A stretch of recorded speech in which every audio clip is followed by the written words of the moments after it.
Hello, hello, hello. Welcome back to the Love Beneath podcast. I'm your host, Mina Zia Sheikh Al Islami. Try saying that 3 times fast. And today we are picking up where we left off. Last time we talked, we were talking about timelines, portals, all of that. And I was saying how the reason why I believe that there's always a second chance is because right now there's huge portal energy around truth.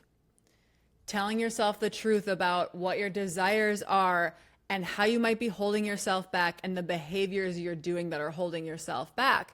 And when we can analyze that, we can really start to say, oh, I need to change X, Y, Z.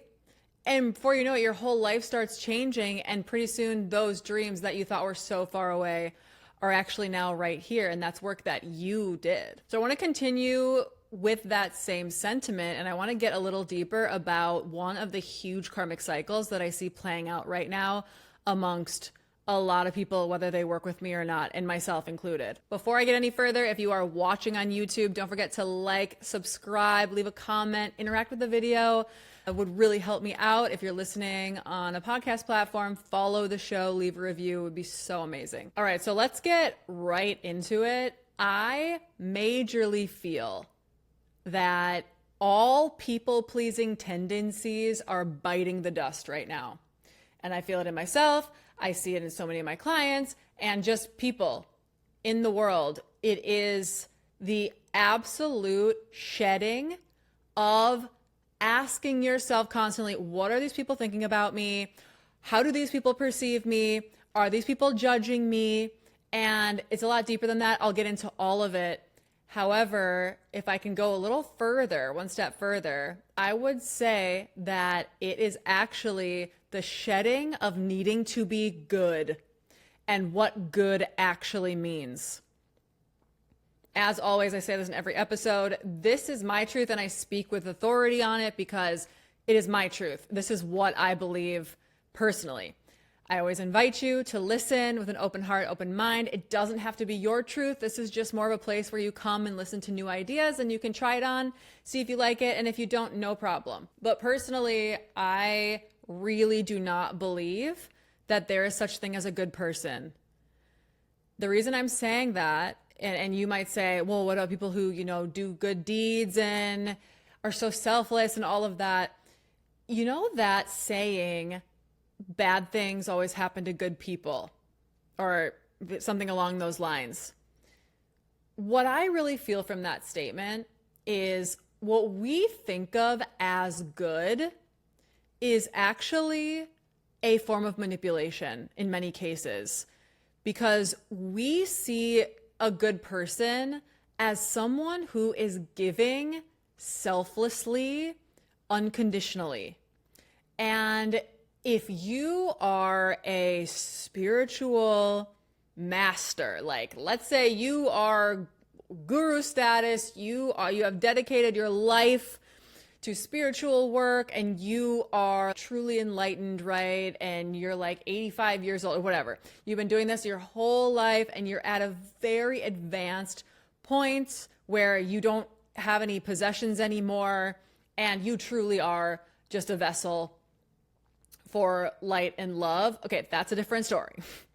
I'm talking about the average person who is, spiritually minded or not, but someone who is such a giver. Now, there are cases where someone can truly be a giver and they're doing it clean energy. However, in my opinion, a lot of the people and a lot of the ways that we praise ourselves and others for being good is when you are giving from a cup that is not full. In other words, you're struggling with your own scarcity and not taking time to fill your own cup up first.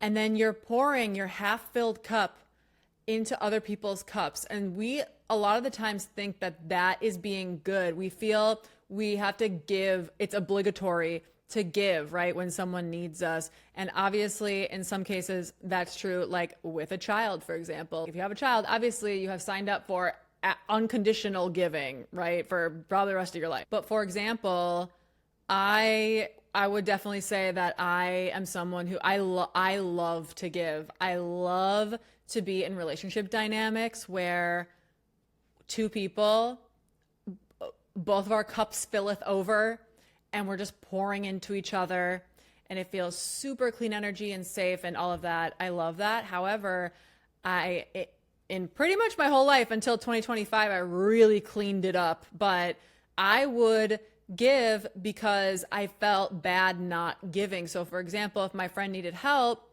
and let's say I'm super tired that day, or I just been working around the clock and I just really do not want to give, but I feel bad and I don't want them to think that I don't like them, or I don't want them to think that I'm mean.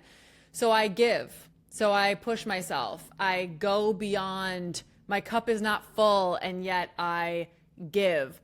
That is not being good. That's not being a good person, not a good deed. Again, I know the nuance is everything. If we're talking about like someone just lost a loved one, okay, yeah, then I'm going to push myself to be there for them, right? But please understand the nuance in what I'm saying. Extreme things excluded, just the average everyday ask for the average everyday person. It was very hard for me for a long time, for 36 years to be exact, to say, hey, I can't do that today.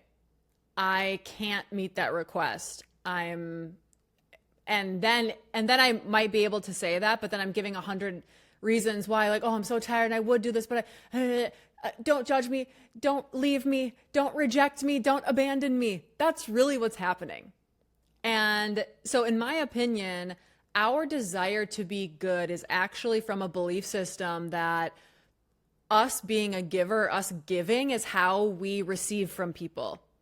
Us giving is how we get connection from people, how we prove our worthiness to other people, and how we are accepted into the group, into the collective, into the relationship dynamic, into the family unit. And I know for me personally, I always felt that if I don't give, then I'm not proving my worth, and then possibly people aren't going to like me anymore, and they're not going to ask me to hang out anymore, or they're not going to want to listen to me anymore if I should need something at some point. And hand in hand with that is an inherent distaste for conflict.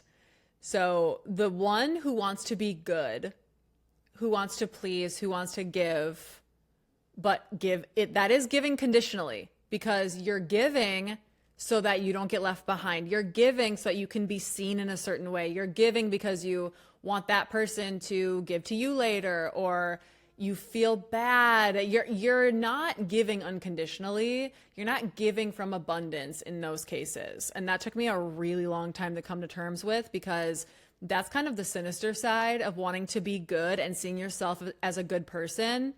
Is we often have that as kind of our base identity. And so if that's challenged in any way, for example, watching this video, if that gets challenged in any way, your immediate instinct is to fight, is to be defensive, is to say, well, that person's wrong, because they're challenging how we feel about ourselves at our core, which we will defend forever when we're not maybe ready to see things yet. And that's why I feel so compelled to speak about this today, because we are in a time right now of rapid change.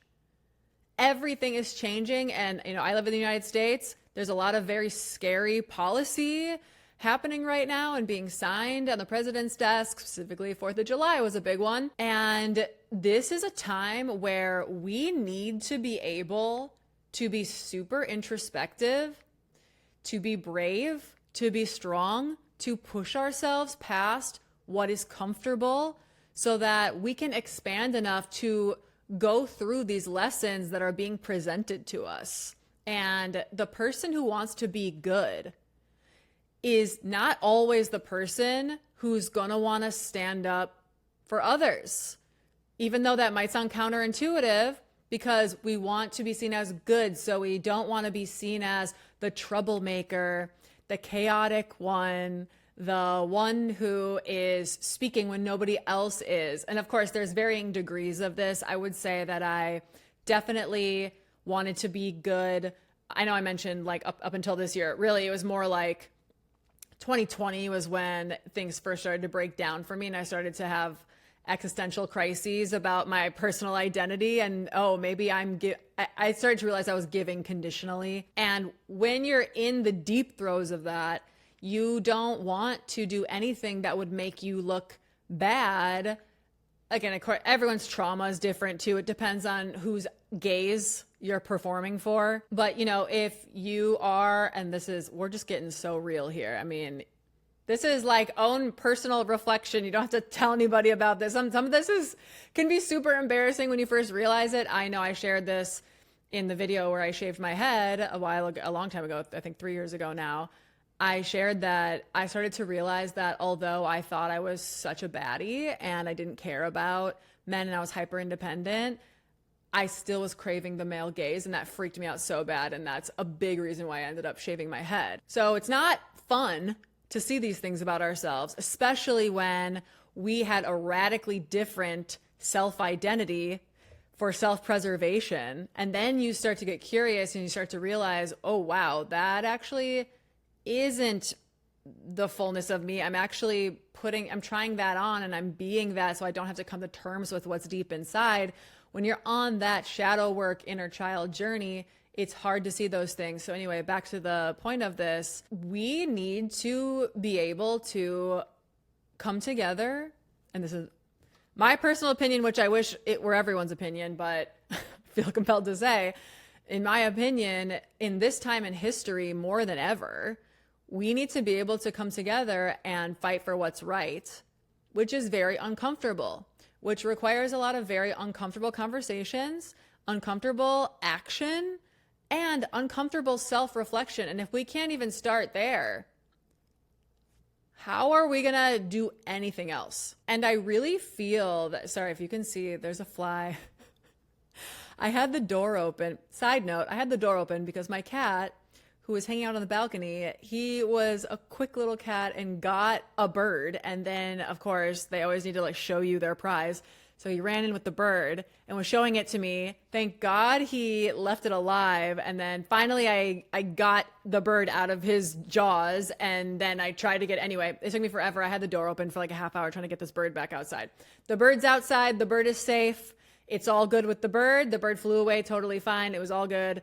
However, now there are bugs galore flying all over my condo. So anyway, if you should happen to see some of my new friends, that's them. So inherently with wanting to be good, many times it's also wanting to avoid conflict. And that can be on many levels. It can be societally, once again. It can also be within friend groups. That's many times what it is, with friends, with coworkers, colleagues, romantic relationships. You want to go with the flow because that's what's good, or that's what we believe is good. Again, because you're using good as a currency to get love. You're using conformity and being pleasing to get acceptance and connection from people, which obviously is a very shallow version of that.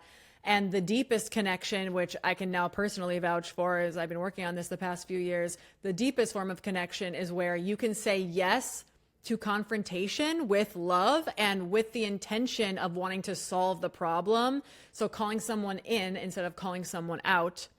And when you can do that with someone in a relationship and they can meet you there, oh my gosh, that is the deepest connection you can ask for. You don't get deep connection from avoiding fighting and just trying to let things go and bury things all the time. If it's, really bothering you, which again is another layer, because when you're trying to be good, sometimes you don't even realize it's bothering you. However, we are advancing spiritually right now. And I fully believe that now people are waking up, and then the next few years, when we advance spiritually as a collective, and what I mean by that is when the energy starts expanding, so the more pain that's on the earth and the collective is feeling, that is making room for more love. Pain is the expander. I always equate this to personal training. I was a personal trainer for many years. We don't build a muscle by, going to the spa and laying down. That's fine. I love the spa too, but we don't build muscle by going and sitting in the sauna, right? We build muscle by ripping the muscle, and now there's new space and now more muscle can grow. That's how it gets bigger. When I was personal training people, no one was saying, why does it hurt? Because everyone knows that no pain, no gain, right? We know that slogan. Everyone knows. They might be complaining about the pain, but they know, oh, this pain means my muscle's growing. Everyone inherently understood that, even though we didn't like it. And I wish people could see that about spiritual growth as well, which is tied to emotional growth. When we are feeling discomfort, that is where the growth is happening. And so when we try to be good, we're really gypping ourselves because we're staying contracted. We're trying to control how we're being seen and how we see ourselves. We want to be good. So we're staying right here. And so then, of course, if someone wants to speak to you honestly and call you in and say, hey, you said that, and that really made me feel bad, depending on how deep your narrative of being good is, you're going to fight back. You're going to get defensive. You're going to say that they saw it wrong or that they're wrong or whatever. You're not going to be able to meet them where they're at because you are being threatened at your core belief because you're not in a space where you're understanding that pain is growth. And I mentioned in, I think, my first podcast episode, which I'll link here. I think it's this, right? Yeah, I think it's this side. Anyway, I was saying how pain is part of love. Pain is an agent of love. Pain is love because when you feel that pain, whether that's watching people anywhere in the world being hurt, being oppressed, or in your own backyard, when you're watching that, when you're feeling it yourself, when it's happening to you, whatever is going on, when you're feeling that, or when you're being introspective, and in so doing, you're realizing things about yourself that are maybe a little unsavory, which is also painful, love is saying to you, feel this, because when you feel this, you're ripping yourself open, and then you can grow, and more love can fit into your vessel. So that is why when we try to be good, we're doing ourselves such a disservice because we cannot grow and we can never find deep connection with ourselves or anybody else or anything else. So you might be wondering now, okay, well, I want to be good. I want to be, what do I want to be? If I'm not trying to be good, then what am I trying to be? So energetically, just speak from an energetic perspective, and it's all just about how you feel, right? Everyone's going to be a little different. However, as a coach, what I notice is the people who are living the most abundant lives, they give, again, once their cup runneth over, and I am not talking about a parent giving to a child. That is a different story. That is an endless, and that's a whole different video. Trying to give to, and also I'm not a parent, so I don't feel like I can really speak on that, but I can imagine you would need to fill up your cup significantly more than you had to before you had a child that needed maybe constant attention. So that aside, I'm speaking about in a general sense with people who are not your child. You need to be able to give to yourself first and to be able to receive that first. If you feel that you receive from the outside, you will never be able to be in a scenario where you are abundantly giving. You will always be giving from scarcity because you inherently believe that love is coming from outside of you. So the first thing you have to do is, instead of wanting to be seen as good, you need to be able to say, how do I see myself? And like I said in the last video, what do you have to do to be able to look at yourself in the mirror? What ways are you self-abandoning? And as you do this work, you start to realize that helping everyone else and ignoring yourself, or even, this is coming up, I'm going to just speak on it right now, even in terms of how we look. I find myself doing this a lot where when I pass a mirror, I'm looking at myself in the mirror. I'm checking how my body looks. I'm checking how my face looks. And it's not like, oh, do I have a booger? It's like, do I look good? How am I being perceived by other people? Let me check. Even that is self-abandonment. That is a scarcity energy. That is not an abundant energy. So when I catch myself doing that, That for me is a big thing. When I catch myself doing that, I know, ooh, I'm in scarcity right now. I'm in a scarcity energy. I'm not in an abundant love energy. I need to regroup. I need to sit down and make that shift. So you need to be able to find out and understand, oh, I'm acting out. Another thing for me is spending money. Like I will feel, I really want to go out, and it won't be, there's a difference between sometimes I really feel, oh, I really love that store. I kind of want to go check it out today. That's a little different than a more compulsive thing of like, I want to buy something. And then really how I know is after I bought it, I feel a high. That's how I know I was doing that because I was in a scarcity energy. So that's another one for me. I think it'd be, if you feel called to this, write down, what ways you know that you're in a scarcity energy. What things do you turn to try to get energy because you're feeling low? Maybe that's people for you. Maybe that's getting attention from people, or maybe that's looking at dating apps, trying to get that kind of attention from people, or shopping or eating, or can I say this on the internet? Sex. I don't know what words we can and can't say, but pleasure, any type of pleasure in any way. And there's way, way more things than that. Take a second to sit and think about, what are my outlets when I'm feeling scarcity? What are ways I try to get a high? That, I know it doesn't seem like part of wanting to be good. I'm telling you though, inherently in wanting to be good is the assumption that I'm getting love from outside myself. So I need to act and be a certain way in order to be, what's the word? Why can't I think of the word? Deserving of it. We have to prove our worth. So that is the very first step. That, and even if you don't feel like you have a complex with being good, I think we all do to an extent. We all want to be seen in a complimentary light. That is the first step, is to be able to figure out when you're spinning out and needing that energy. The next thing to be able to do is figure out before you partake in the energy. So now, obviously I'm at the point where, I can feel like I really want to go spend money right now. Okay, what am I running from? So then I go into meditation, and this is where we need to, step 2, shift how we view pain. Because it's very painful. Because what's happening is something in your subconscious is bubbling up and wanting to be seen by you. And since we have a story around not wanting to feel pain and not wanting to see truth because we want to feel like we're good, right? And we want to feel that we're fine, and we want to be happy. I don't want to feel that stuff anymore. I shoved it down for a reason.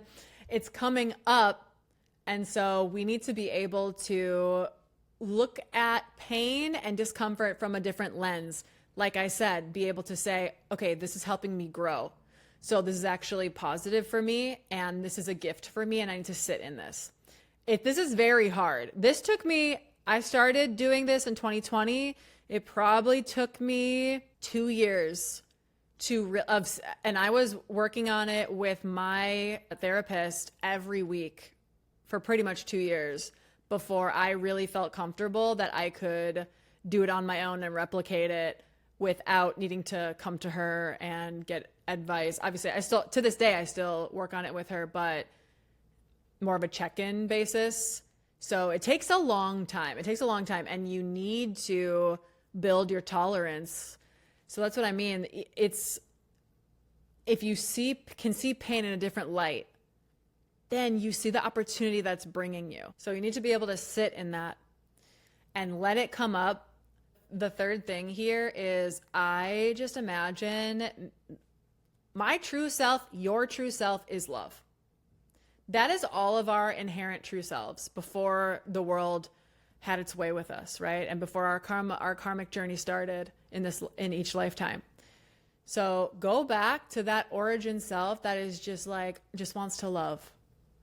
And it's so hard because I feel sometimes people use spirituality to escape and try to go down the light and love route, the peace route, and try to say, well, I'm just going to hold peace and be quiet in the face of oppression. And that just doesn't work. again, my personal opinion, I do not feel that we get to where we need to go by running from discomfort. I have never seen that to be true with any individual or with any collective. We need to be able to sit and feel the love in our heart and feel the love of our true self and not abandon the human side, the human aspect of us that feels sad and angry and vengeful and depressed and anxious. These emotions are things that are demonized especially a lot of spiritual communities, a lot of what we would call spiritual bypassing, where, like I said, you're just leaning into light and love and you're completely denouncing the human side. And that is just dissociation wrapped up in a pretty bow and made to look perfectly fine to do, and actually almost pedestaled as a way of being. And I don't personally believe in that. I believe in humanity. I believe in being human and recognizing that I don't feel superhuman all the time because I feel superhuman. I feel extremely deeply, and I feel much more deeply than a lot of people around me. And I'm sure a lot of you feel the same way. And so it's so easy to want to just go away, right? To dissociate and then to basically make yourself feel better by saying, no, I'm just I'm higher vibration than everybody else. That's what it is. I'm not running from my pain. I'm just higher vibration. I'm just choosing love. I do believe in choosing love. And love says, come and sit. Come sit with this pain. Let's love on it together. So that's the last step of that sort of meditation process is I imagine that I, as the love, am holding the pain and just like rocking that pain back and forth, and just like loving on it. If that resonates with you, I'm going to look it up right now. I have a YouTube video that is called Come As You Are, Invoke Love and Confidence in Any Situation. And it's 42 minutes, 24 seconds. I highly recommend listening to that as you're doing this.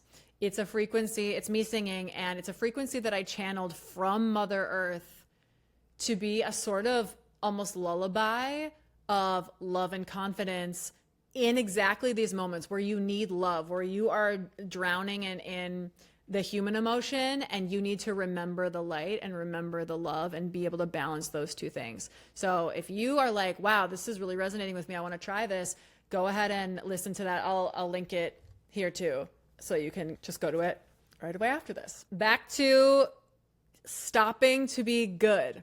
So the final piece of this, how are we doing on time, by the way? How are we? Oh my gosh. Okay, I'm wrapping it up.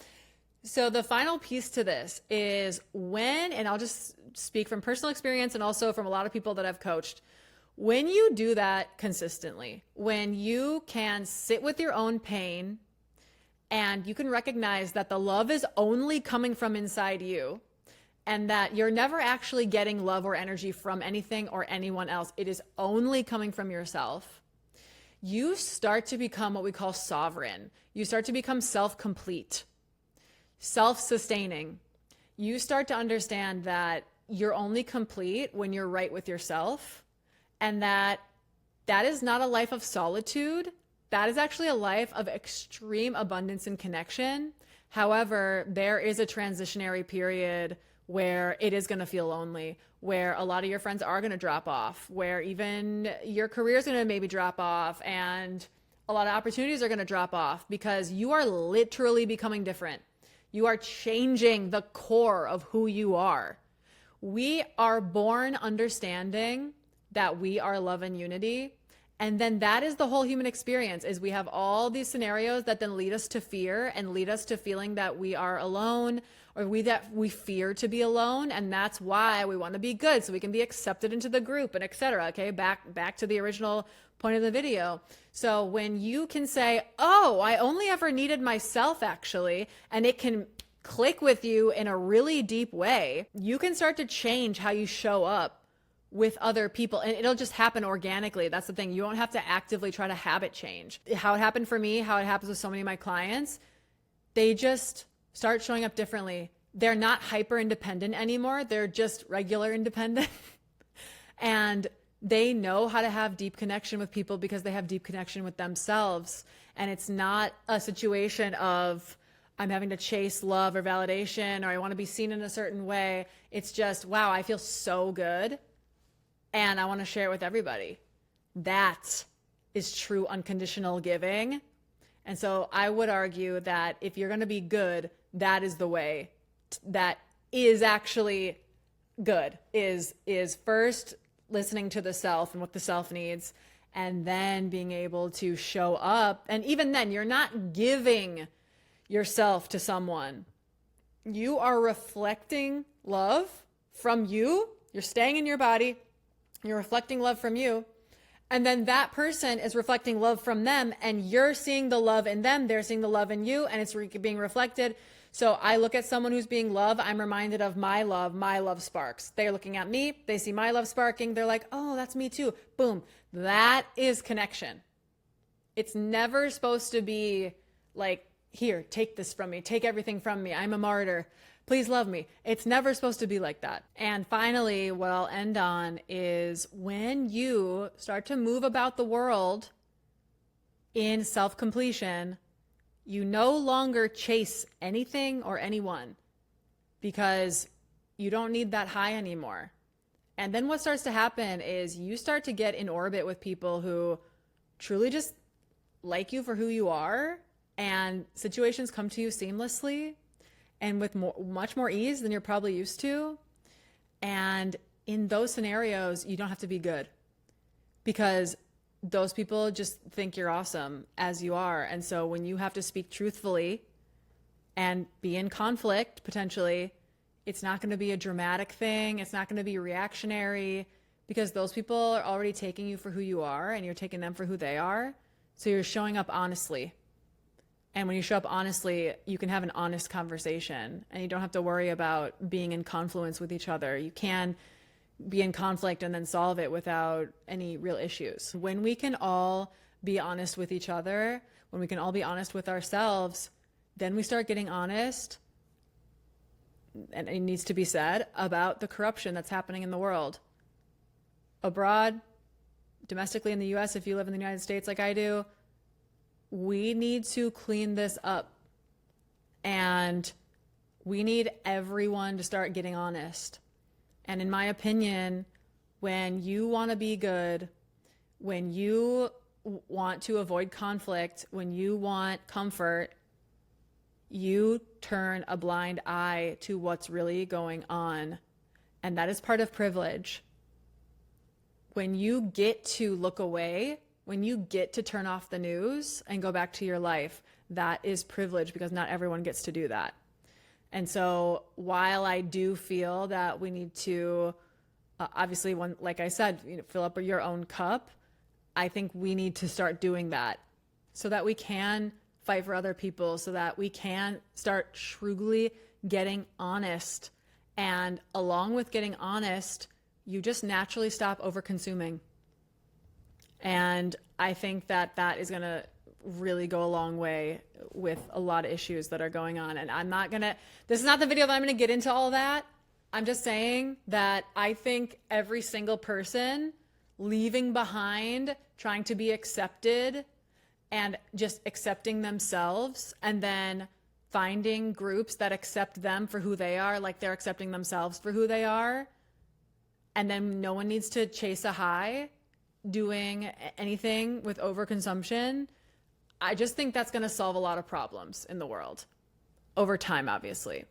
So not only is this video really good for you and going to make you feel so good in your life if you do it, it's also good for the world. It's good for your country. It's good for everything. It's good if you're a parent You know, there's no better parent than the parent who loves themselves and feels abundant, you know? That makes for a safe and happy home. So there's a lot of reasons to do this. And I hope you enjoyed this episode. Please let me know what you think in the comments. Once again, like it, subscribe, so you never miss a video. And if you're listening to the podcast, please follow. Please leave me a review. Thank y'all so much, and see you in the next one. Bye-bye.